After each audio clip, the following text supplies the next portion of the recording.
ಮರೀದಲೇ ನೀವು ಹೋಗ್ಬೇಕಾದ ಸ್ಥಳ ಪರಿಹಾರಕ್ಕೆ ಈ ಒಂದು ಧನುಸು ರಾಶಿಗೆ ಒಂದು Rahu temple, Ketu temple, Shani temple, Guru ಟೆಂಪಲ್ನ ಹೋಗಿ ಒಂದು ಪೂಜೆ ಮಾಡಿಸ್ಕೊಬರಿ.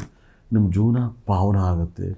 ಅದೇ ಧನುಸು ರಾಶಿಗೆ ಏನಾದ್ರು ಭಾಳ ವಿಶೇಷವಾಗಿ ದಶೆಗಳು ಭಾಳ ಇಂಪಾರ್ಟೆಂಟ್ ಆಗುತ್ತೆ. ನೀವು ತುಂಬ ಕೇರ್ಫುಲ್ಲಾಗಿ ಹ್ಯಾಂಡ್ಲ್ ಮಾಡ್ಕೊಳ್ಳಿ. ಗುರು ಸಪ್ತಮಕ್ಕೆ ಬರೋದು ಮುಖ್ಯ ಅಲ್ಲ, ಶನಿ ದೃಷ್ಟಿ ರಾಶಿ ಮೇಲೆ ಬಿದ್ದರೆ ಸಮಸ್ಯೆಗಳು ಜಾಸ್ತಿ ಆಗುತ್ತೆ.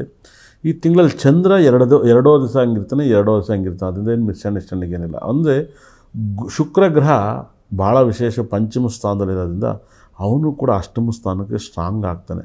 ಅಷ್ಟಮ ಸ್ಥಾನಕ್ಕೆ ಶುಕ್ರ ಗ್ರಹ ಸ್ಟ್ರಾಂಗ್ ಆಗೋದ್ರಿಂದ ನಿಮಗೆ ಏನಾದ್ರು ಮನಸ್ತಾಪಗಳು, ನಿಮಗೆ ಮೇನು ನಿಮ್ಮ ತಾಯಿಯಿಂದ ತಲೆನೋವು, ನಿಮ್ಮ ತಾಯಿಗೆ ಆರೋಗ್ಯ ಸಮಸ್ಯೆ, ಮತ್ತು ಭಾಳ ವಿಶೇಷವಾಗಿ ಮಕ್ಕಳು ಡಿಸ್ಟರ್ಬ್ ಆಗೋದು, ಕೇತು ಗ್ರಹನೂ ಕುಜಗ್ರಹನೂ ಸೇರಿದಾಗ ಆರೋಗ್ಯ ಸಮಸ್ಯೆಗಳು ಕಂಡುಬರೋದು. ಫ್ರೆಂಡ್ಶಿಪ್, ಮೂರನೇ ಮನೆ ರಾವು, ಈ ವರ್ಷ ಪೂರ್ತಿ ನಿಮ್ಮ ಫ್ರೆಂಡ್ಶಿಪ್